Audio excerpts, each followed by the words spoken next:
Right, and I've been involved in some class actions before. AGL's paid me a few dollars here and there.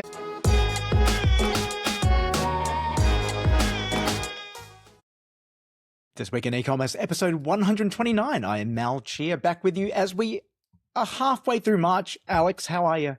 I'm well.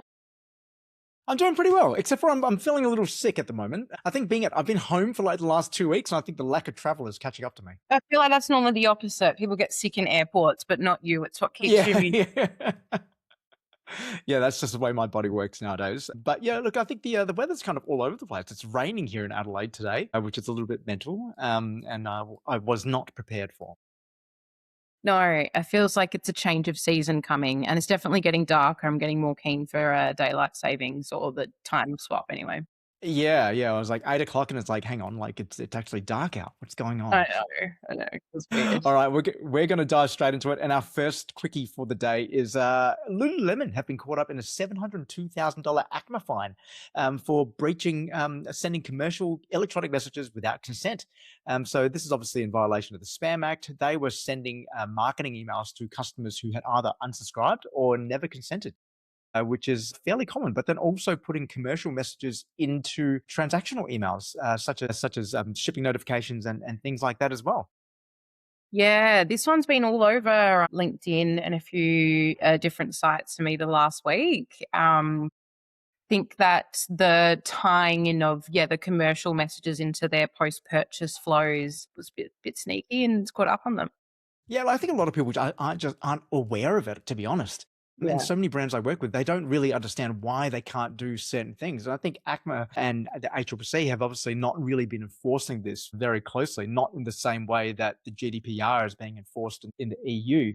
But it's clear that they're starting to actually ramp up their enforcement of this. So I think this is just a reminder to everyone out there that you really need to be following the rules when it comes to this stuff, because the potential fine is actually up to $2.2 million per day if you continue to breach. So $702,000 comparatively is a slap on the wrist, but it's still $702,000.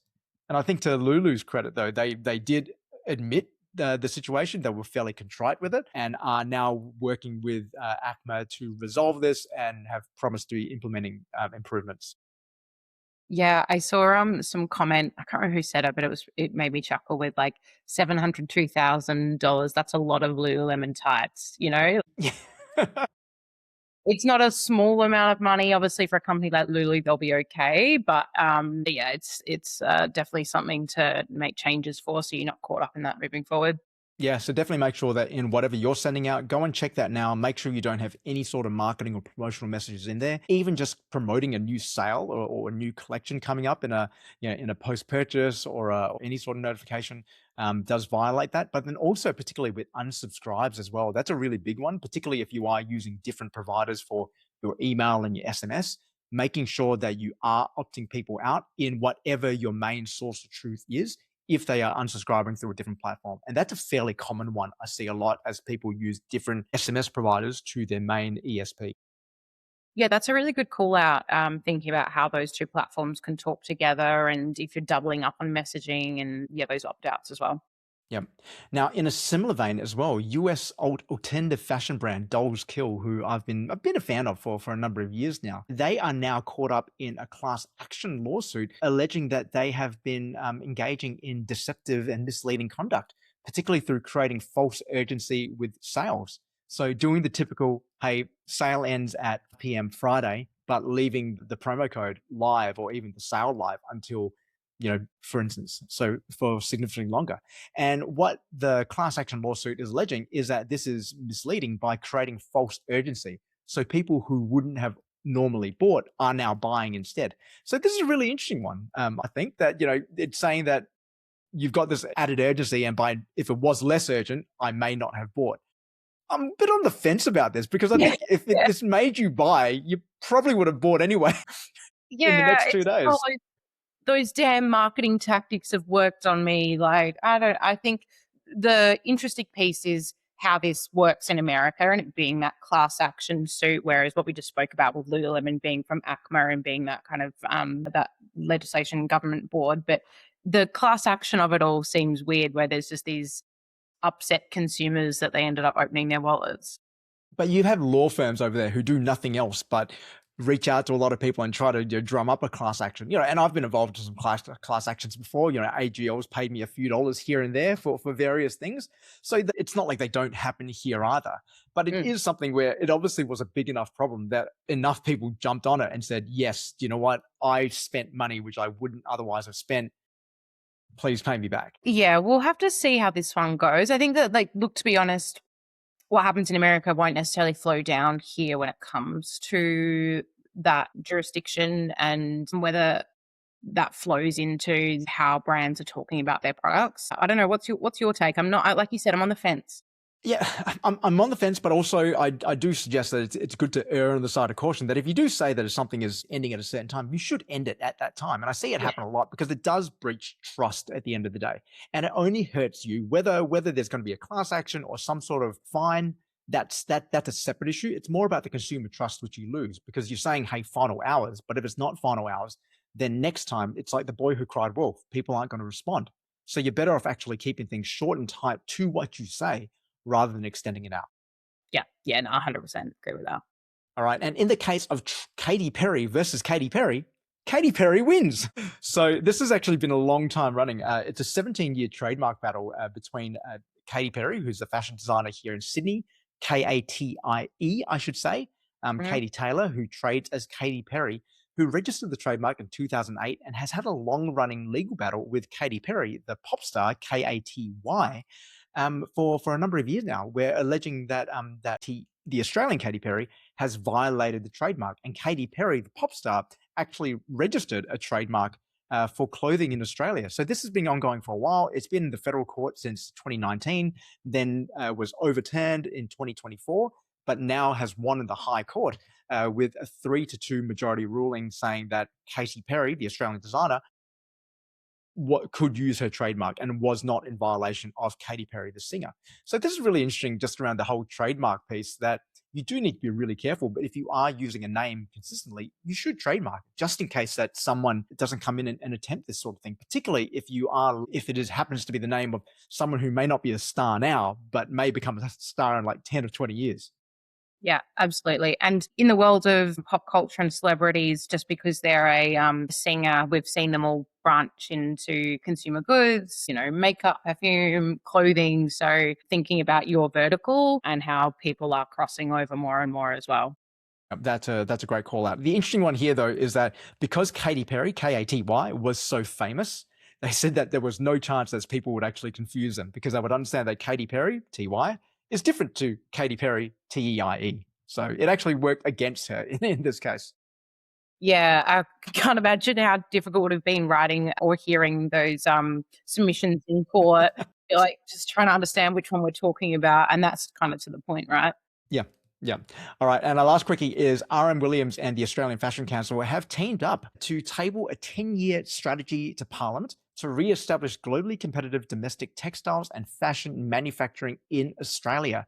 This will Mm. take the industry from $27 billion today to $38 billion by re-onshoring premium manufacturing and making sure that we do have like a premium sovereign supply chain here in Australia. I'm excited for this. I think that we've got a long way to go, but I think it's a exciting strategy to start keeping dollars in Australia at the end of the day, right? And starting to really lean into Australian made and making sure that it is the high quality that brands like RM Williams are really well known for.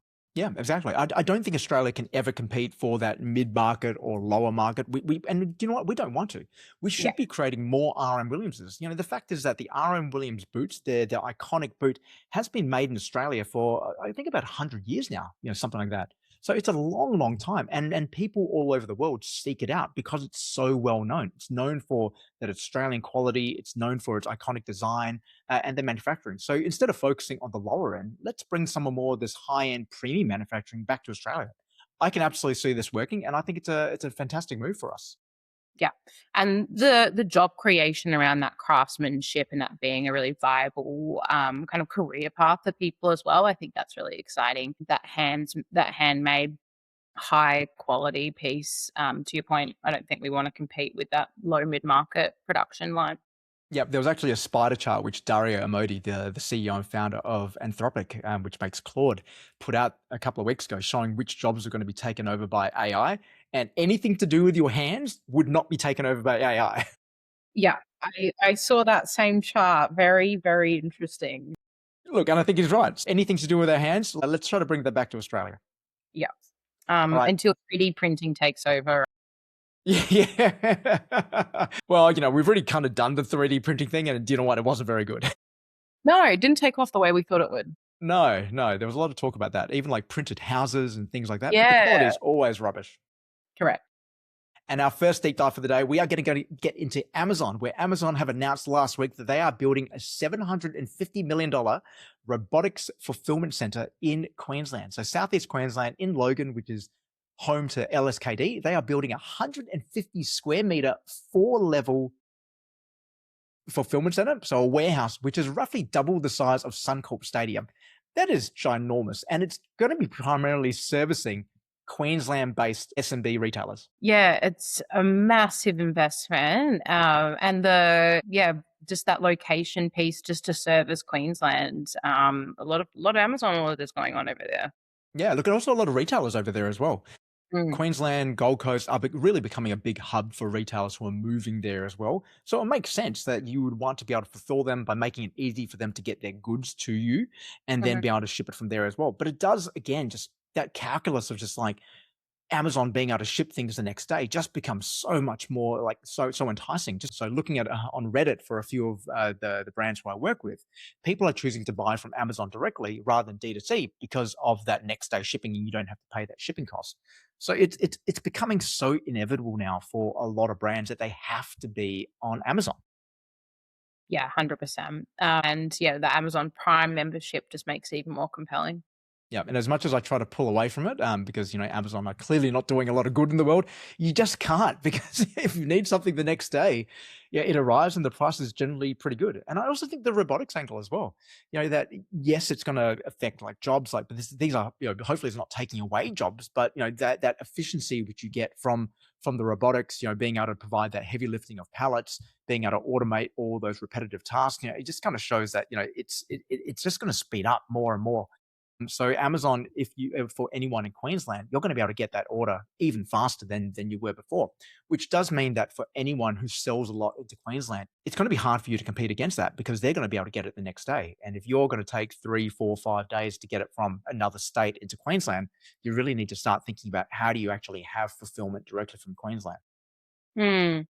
Well, and like, what's the value proposition? Are people willing to wait a couple days for your product, or is it something that they need now? And if it's a high quality brand that someone's been thinking about purchasing from for 3 or 4 months, I think they can wait that week Mm. delivery, just builds the anticipation rather than it being, I don't know, I'm out of dog food, like deliver it in the next 3 hours, please. 100%. The other surprising thing about this one as well was how quickly this was actually approved. So Mm. the approval for this, the developmental approval, which normally can take years, was fast-tracked in 35 days by the Queensland government, which is quite remarkable. So they're really pushing for this growth as well. And I kind of contrast that to South Australia, where Tesla wanted to build a battery facility somewhere in South Australia, and there was so much protest around it that the government ended up having to shut that down. Mm. Whereas in Queensland, they're opening it up with wide open arms to welcome in Amazon into the state. Yeah, and I think like obviously there's that construction employment piece of it as well, employing people to build this massive warehouse and to get it done in, I think say like in 2 years, which is Yeah, considering the size of it, yeah, it's a massive undertaking. Definitely one to watch, and we'll be reporting about this. And curious to see where else Amazon pops up around Australia as well with their fulfillment centers. absolutely. Right, our second deep dive, Von Dutch. We touched on this a little while ago, saying that they were making a bit of a comeback, but turns out they're not just making a comeback, they've made a 9-figure comeback. So they have confirmed through their owner WSG Brands that they have now have revenues of over $100 million globally. Now, Von Dutch was a huge brand back in the early 2000s. I never actually owned any Von Dutch, but I definitely made fun of people who did. They are now back with a vengeance. So it kind of shows this 20-year cycle of like nostalgia. cycle from the brands which we grew up with 20 years ago now becoming popular again because now we have the buying power, and along with it comes all these brands. So the interesting thing about this one though is that WSG is not actually manufacturing any products as well. They are simply licensing Von Dutch, the IP, the heritage, everything around that to other brands to make their own products with. And this comes off the back of seeing that the original Von Dutch caps was selling for $200-300 USD on marketplaces, on places like Depop. So now they've decided to bring the brand back, and it's making a huge comeback. Yeah, the vintage recyclable element of it. And to your point, yeah, what was cool 20 years ago, we've got the buying power, so they were coming back around. Yeah, so Von Dutch, I've seen them do some really cool like collabs as well. So IMG, and they're just finding these brands that really align with that kind of like the heart and soul of the brand and making it youthful at the same time. I think it's a really, really cool one. Yeah, I wonder how big it's going to get as well. So obviously, like Von Dutch was huge. Paris Hilton wore it, but now you've got a lot of the present day celebrities wearing this as well. Whether this is going to have legs or whether it is just going to be something which is going to be very, very quick, which is going to be in market, really hot for like about a season or two, and then disappear. Yeah, or whether it's going to stay around for longer. I think that it's got more than a season or two, but yeah, beyond that, we'll have to see. I think with that resell element, to your point at the start of the story as well, where you can sell your old Von Dutch caps for $300 on secondhand marketplaces, that has to add longevity to the brand as well. And look, if you look at Von Dutch and why they failed in the first place was that they were huge, but then they were everywhere. There were jeans, t-shirts, everything had Von Dutch on it. And because of that, it kind of like overstayed its welcome a little bit. Whereas I hope that this time, if they do it smarter, they're going to still maintain that element of exclusivity and scarcity to it, which is like what we talked about earlier this year with Labubu, where Labubu is now not so cool anymore because it's everywhere. Whether they're going to oversaturate it or whether WSG are going to be smart with it and actually really pace out who they're working with to make sure that it doesn't ever lose that cultural cachet around it. I think if they do that, they'll be able to actually extend the longevity of this brand. Yeah, absolutely. And have stronger profit margins doing it, right? Because people Yeah, will pay more. but also worth looking at it. What other IP from 20 years ago is likely to make another comeback as well? So kind of going in the archives, and this might be a good time for Maya to revive Sass and Bite. When they said they're going to do it, so that was also a 20-year-old brand. Put it dormant for a little while, bring it back, but with a lot of nostalgia. I think if they do that, that might work. But there could be other brands as well making that sort of comeback from that area, I should say, like Ed Hardy, Eddie Bauer are all doing the same. Yeah, 100%. All right, and our final deep dive for the day is looking at Witchery, which have recently partnered with Pip Edwards and Lara Worthington, formerly Lara Bingle, for a new collaboration. Now, this one was really interesting because I hadn't actually thought about it, and to be honest, I don't really think about Witchery too much. But when you shared this with me, it showed that there was a bit of a misalignment between Witchery's customer and potentially who they're working with Pip Edwards and Lara Worthington. What are your thoughts on this, Alex? I think that it wasn't so much who are they working with, it was more the style of the product and seeing it on the influencers and whether that aligned with Witchery's customer. And it seemed to be a lot edgier, a lot more forward than what we expect of Witchery's really high quality everyday. Yeah, and I think that there's a great quote from the video where if you walk past them, you would have thought that they had just robbed the salvos or robbed the Vinnies. And it kind of had that aesthetic to it. But also the other interesting part about that was that saying that look was also a little bit tone deaf as well, like particularly in this era where people are doing things a little bit tougher. We've got cost of a living crisis, we've got inflation, that when you have people who are obviously very well off, wearing something to dress down, there's a bit of a disconnect. And I think that goes back to the Witchery customer as well. Yeah, agreed. Calling it like hobo chic, which is just awful. But I think that we spoke about the clean girl aesthetic probably about 12 months ago now, and how fashion, and you've said this before, represents where we are at in the economy and how flashy people are, how much money they've got. And obviously, these are two influencers that do have that behind them, but thinking about the general population at this point and whether dressing down is just how we're feeling in the moment. Yeah. So what do you think is the big lesson here for e-commerce brands? I just think it's knowing your customer, knowing why they're shopping with you, and keeping really laser focused on that. I know that massive fan of Pip. I think she's great. Very cool. Obviously, Lara Worthington too, but has Witchery been kind of distracted by that cool factor and lost focus on their shop. Yeah, I think that's definitely one which everyone should be thinking of. I think that authenticity piece with who you're working with is so important. There's no point working with reaching up and working with a mega influencer if they don't actually align with your brand and they're not someone who your customers actually think is a really good fit. But at the same time, though, if you are trying to break into a new market and trying to pivot your brand, maybe it is. Yeah, So 100%. we'll see what happens here. All right, that is all we've got time for on This Week in E-commerce. Alex, what are you up to this week? What am I up to this week? Oh, it just feels like a lot in the world of feeds and ChatGPT and getting across the AI, AEO optimizations and all the acronyms around AI at the moment. But a lot of learnings in a really cool space. I know every week feels different when it comes to what's going on with ChatGPT. What Yeah, about I'm you? playing around a lot with Claude at the moment. So spending a lot of Yes. time with like Claude Cowork, Claude Code, and just seeing what I can build with it. And it's been pretty cool. It's definitely helped me ship a lot of things faster for Mhm. some of the brands I work with, which has been really awesome to see. So, but it's always making sure that we're not just letting the AI guide it, but we're still providing the right inputs and guardrails to make sure the output is still quality. Yeah, All absolutely. right. In the meantime, keep innovating, keep growing, and keep selling. And we'll see you back here next week. See you next week.